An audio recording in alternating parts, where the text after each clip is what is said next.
Welcome to Window to China. Today I have an honorable guest, Senator Favola. Can you introduce yourself? Yes, see you. I'm delighted to be on your program. I am a state senator. I represent portions of Northern Virginia in the Virginia Senate. My district goes from portions of Arlington all the way up the Potomac River. So I have parts of McLean, I have all of Great Falls, and 6 precincts in Loudoun.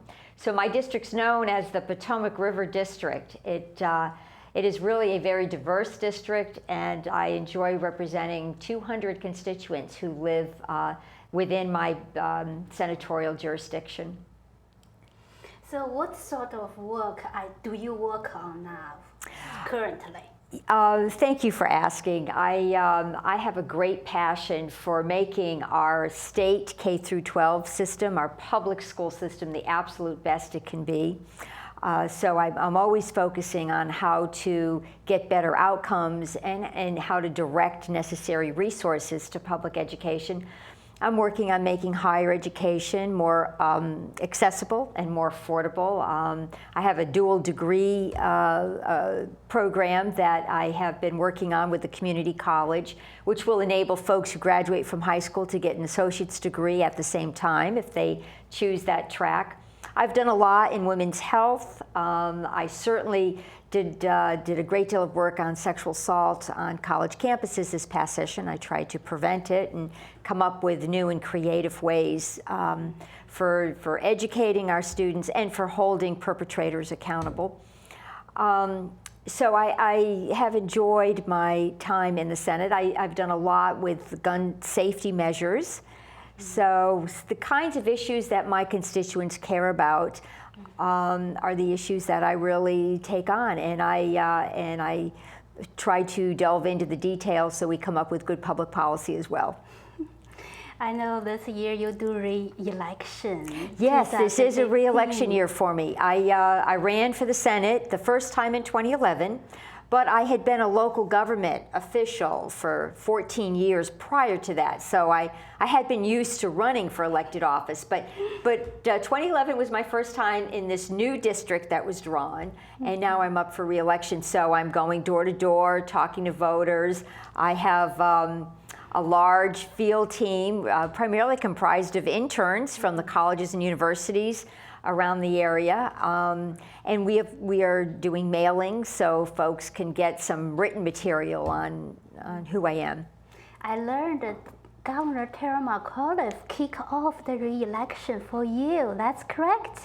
He did. Governor McAuliffe did come and hosted a breakfast for me. That was really exciting. It gave me the opportunity to show off our governor to my district. Of course, my governor does live in a portion of my Senate district. I do represent him in the Senate. But he came to an Arlington-based breakfast, and Arlington has a lot of new businesses, a lot of startup companies, and they all had an opportunity, really, to come and meet the governor. It was a lot of fun. I just want to ask you, is it important for Democrats to win the majority in Senate's floor? Thank you for asking that question. It is very important. Right now, the House of Delegates is controlled by 2-to-1 margin by the Republicans, and the Senate is evenly divided, 21 Republicans and 19 Democrats. So by one vote, by one seat, the Republicans have the majority. And of course, the governor is a Democrat, and it would be very rewarding for the governor, and I think for the Virginians who elected the governor, to enable him to get his agenda through. And it's been difficult to get a proactive agenda through without having control of one chamber. And that's why it's so important for the Democrats to take control of the Senate. I think we'd get better government. We would get more sensible bills through. There would be more of a moderate approach to problem solving, and that is so terribly important. You don't want to get in the thralls of this partisan bickering, which happens when you have too many Republicans involved in the General Assembly, and I suppose too many Democrats. But the bickering really has been coming from the Republicans this past session, and sessions prior to this all over avoiding Virginia's, making it not possible for Virginia to participate in Medicaid expansion because it was part of Obamacare. And that's unfortunate because so many Virginians are suffering because of that.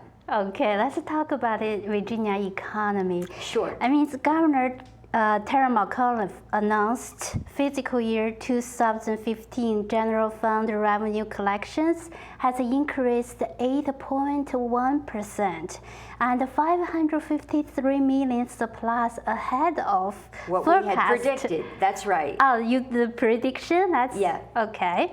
Then the story didn't tell us the forecast. What is the revenue forecast for? We had an uptick in revenue in part because people were paying more in payroll taxes, so there were higher paying jobs and more people were employed.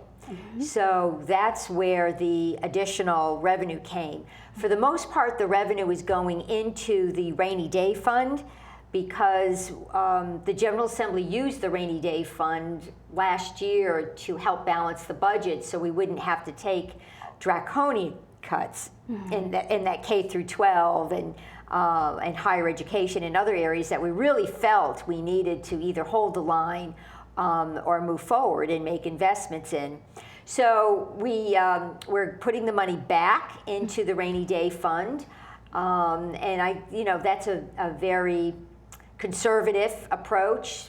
Virginians frequently have kept the rainy day fund pretty robustly funded at about $1 billion, and our budget is $98 billion for 2 years. It's biennium budget.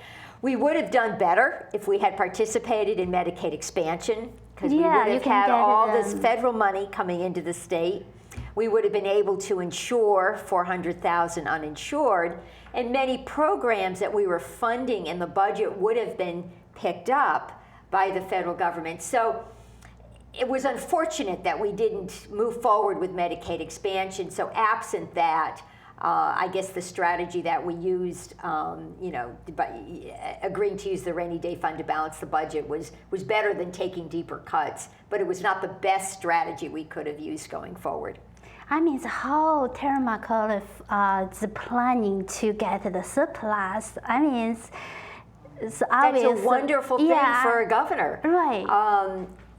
Because you really can't, you can't move the state forward and make the kind of investments you want to make in workforce training and helping create the opportunity for more people to get a higher education or more degrees, and to invest in 21st century jobs. It's hard to do those kinds of things if your state is running a deficit, and he doesn't have that problem now. But he's been a great governor, and his landmark has been bringing in more jobs, and he has done a tremendous job of that. And he's brought in over $5 billion in investment in just, shy of 3 years that he's been governor. So that's been a tremendous growth trajectory, more so than any other governor in that same time period.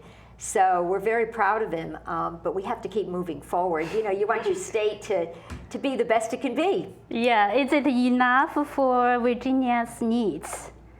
Well, that depends who you ask, and that's a very good question. Is it enough for Virginia's needs? Well, we all would like to make better investments, and there are some things that would require some additional dollars. Now, I think if we were smart and we were able to maximize opportunities, again, if we were able to move forward with Medicaid expansion, we would have so many more opportunities. We have found that investing in human capital gives us a tremendous return. Some 50 years ago, the leaders of Virginia decided to really invest in our higher education system. We have one of the best in the entire country in the combination of public and private schools. And over that period of time, we saw the most economic growth of any state because of that investment. And right now, Virginians, their per capita income is 7th in the entire country. So it goes to show you that investing in your human capital is a really important thing. Personally, I would like to see universal preschool.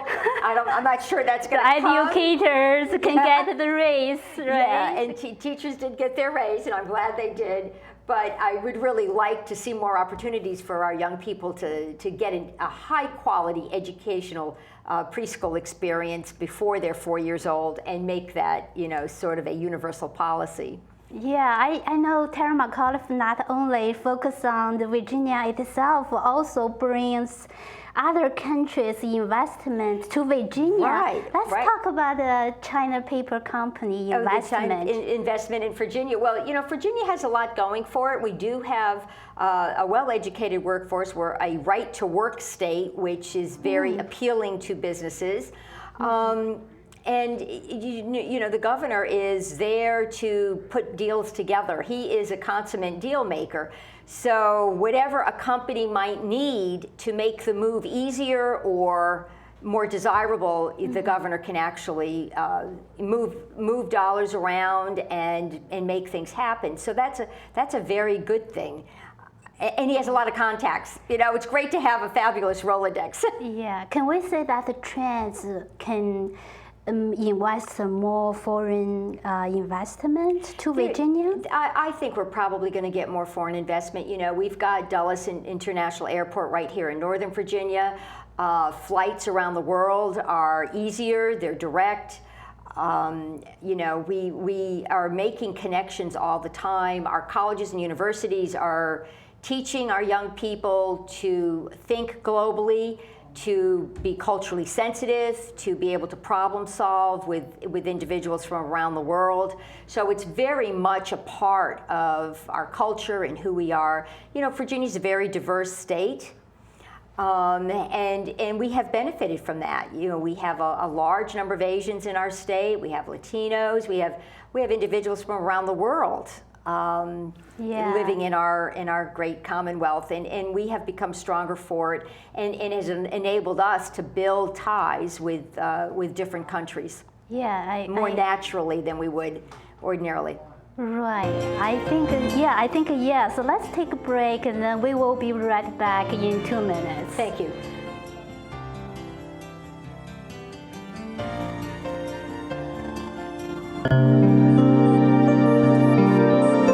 Art, a universal language, an expression of culture, of self.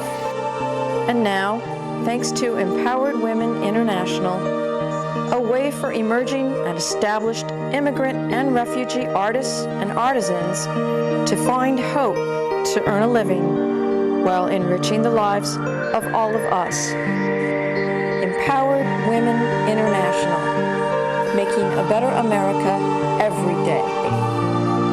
For more information on Empowered Women International's educational programs, or to make a tax-free donation, contact cfrip at AOL.com.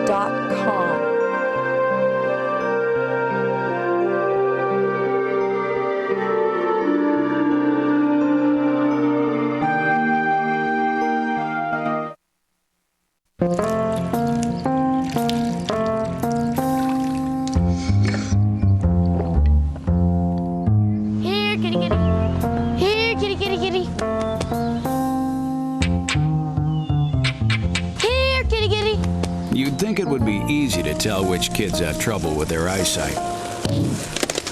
But that's not always the case.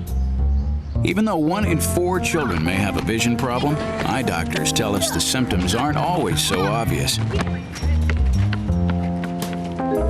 We do know that 80% of all childhood learning is visual. And without good vision, kids can have trouble learning to read and may fall behind in school. For clues on how to spot the real-life signs of childhood vision problems and what parents can do, visit checkyearly.com. A public service message from the Vision Council of America, and reading is fundamental.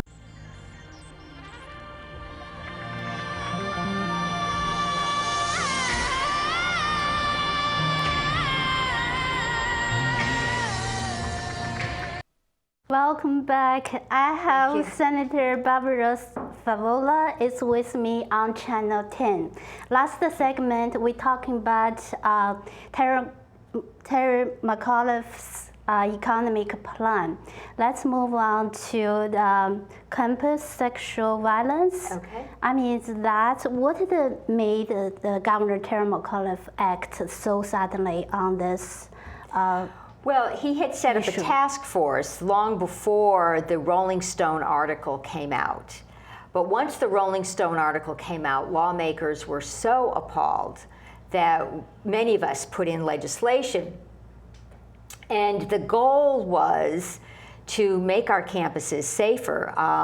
You know, it had since the article, information came out that actually showed that some of the fact pattern was not accurate, that there had been exaggerations, and so the authors of the Rolling Stone article were really questioned rather harshly, because the article didn't pass what you would expect to be the literary muster expected of a respectable magazine.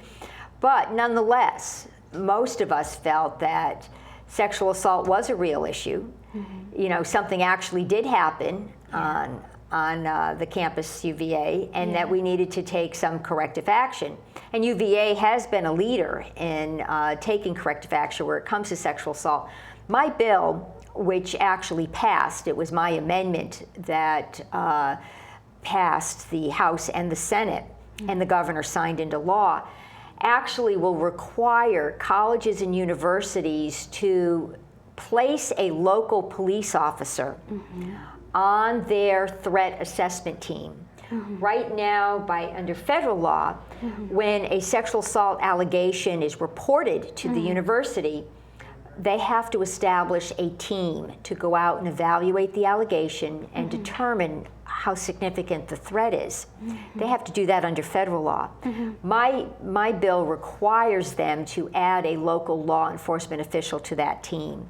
And once they do their investigation, if that local law enforcement official believes there was a substantiated allegation, then the local law enforcement official moves right in and can interview the victim and refer the case to the Commonwealth attorney or prosecuting attorney in that district. So what we did is we just got law enforcement involved on the ground level. While the assessment team is investigating the allegation, the woman would have access to services.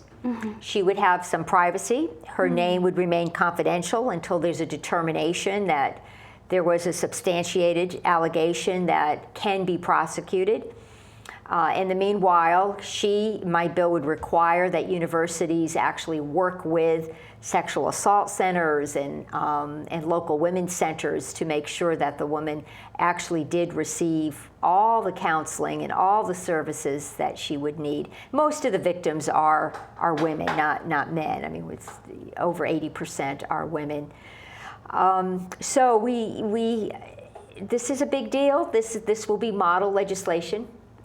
I mean, I heard about it because sometimes they have a party in the campus. That means how do they prevent these things happening to them? Well, some of our universities are being quite clever. They're actually going to require that a university official be present at all parties. So they're going to require more monitoring. Right now, 18-year-olds, it's illegal for them to consume alcohol in the state of Virginia. You have to be 21. So they're going to do more of that, alcohol prevention, education. No means no is another element to this education process. So, and the fact that the woman is inebriated or maybe under the influence of a date rape drug, by definition, she can't consent. And that message is going to be getting out in a very big way throughout our college campuses. So I'm hoping to see some progress. I've worked in this field for many years. I chaired a roundtable to end domestic violence and sexual assault for 5 years, long before I became a senator. So I'm hopeful. So can you tell us a little bit more about the change from 5 years ago to now? What have the progress have you made? Well, we have made some progress. A lot of it has been in awareness. And you know, when people are silent, that is the biggest barrier to solving a problem, because what you're doing is you're hiding it and nobody knows about it. Nowadays, more and more individuals are coming forward when they've been victims of sexual assault or sexual abuse. The concept of sexual assault and sexual abuse is more uniformly recognized. I think a lot of it has to do with women and the status of women and how they're viewed by society has improved. There's more of an egalitarian. It's not completely egalitarian, but there's more of an egalitarian culture now in how we view women and their value, and how we, you know, and how, compared to men. So it's definitely a cultural thing. We worked very closely with the faith community and with groups that advocate for our different ethnic minority constituencies throughout the region to talk about, you know, sexual abuse, sexual violence, domestic violence, and we have made significant inroads. Nothing is easy, and nothing's going to be perfect. We know that, but we have got to make it better, at least for our next generation coming up. I wonder what the solution can help them, like something happened, track their occurrence, then report immediately. Yes, we have seen an increase in the reporting of sexual assaults on college campuses because of the awareness part. I can't say that it necessarily reflects an increase in the assaults, because in the past they weren't reported. But now they're being reported, and that is a good thing. And colleges and universities are trying to get to the cause. And as you know, it's as much about educating the young men as it is about educating the women, and that's being acknowledged now. And another thing I want to talk about is you know, gun safety. I put a bill in to actually take firearms away from individuals who had been convicted, albeit of a misdemeanor, sexual battery or sexual assault of a household member, or stalking. My bill would have removed a firearm for a period of time, and then the individual could petition the court to actually repossess a firearm. And that bill did not pass, and that was one of the big disappointments in this General Assembly. There is a gross difference between the Republican and the Democratic Party on this whole issue of guns and whether we should have sensible gun safety measures or not. And I was very disappointed. These bills went down on party line votes, and it was discouraging because the majority of Virginians believe that women and their children should be safe in their homes. And we should be making public policy that achieves that goal. But you can't do that when you have a very partisan split on this issue. It was very, very disappointing. Yes, gun safety also another issue I think come out to attention to the public. So I heard about the several campuses and then get a gunshot, and then why, I mean, gun safety is an issue in this country. It is an issue. It'll become an issue in the presidential race. I know Hillary Clinton is taking it on and making the case that we certainly have to reach some balance.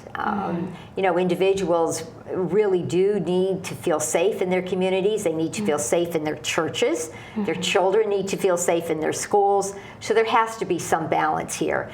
It seems every day you pick up the paper, there's a tragedy because an individual has a firearm who really shouldn't have had the firearm. And we have to do better at that. And so especially someone has like a mental illness, something sort of or that had kind of committed a felony at one time, and I mean there are some criteria that we can apply, and we do have a background check system that was passed by the federal government, but there are holes. Is it not enough? It's not enough. You know, in the Commonwealth, you could buy a gun at a gun show and not have to go through the background check. So, so there are ways that people are finding to provide guns to people who shouldn't have it, which is unfortunate. The other thing that I think was a success in the Commonwealth, though, somewhat related to this issue, is we've done a lot in the mental health area this past session. We put money in to provide more services to our youth who are suffering mental health illnesses. And I was a big advocate of that. We're trying to provide more of a safety net so services can be identified when an individual needs a particular service. He or she will get it. Because so often individuals are suffering from mental illnesses that were identified before, and they needed treatment, and they were not given treatment, and then all of a sudden, you know, they have access to a firearm. So you have to approach this from a multifaceted angle, and that is one area where we made progress this past session, in part because a dear colleague of mine, Senator Creed Deeds, his son suffered from a mental illness and actually attacked the senator and then shot himself. So it was a very, very tragic situation, and it came so close to home. It was a lawmaker, one of our own, one of our friends, that crisis, that situation, that tragedy moved lawmakers into making some amendments. It's the tragedy, but I really like you talking about the legislation, bills, everything. Thank you so much for your time. Thank you. Thank you for watching. We will see you next time. Bye-bye. See you.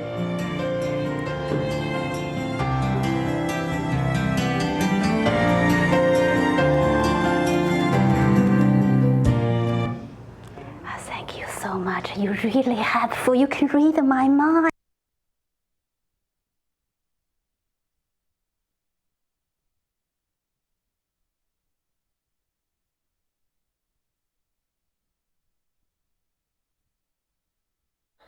Window to China and CU11 has reached out to the hundreds of Chinese community, Asian community, and American community on performance, interview in education, politics, culture, etc.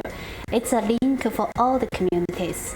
CU and Judy Wu, the publisher AC Business, are making joint efforts to promote the program on Newspaper Weekly. Window to China and CU11 is a 30 minutes long English program. It will be available on YouTube, Facebook, Google+, AC Business News by keywords Window to China and CU11.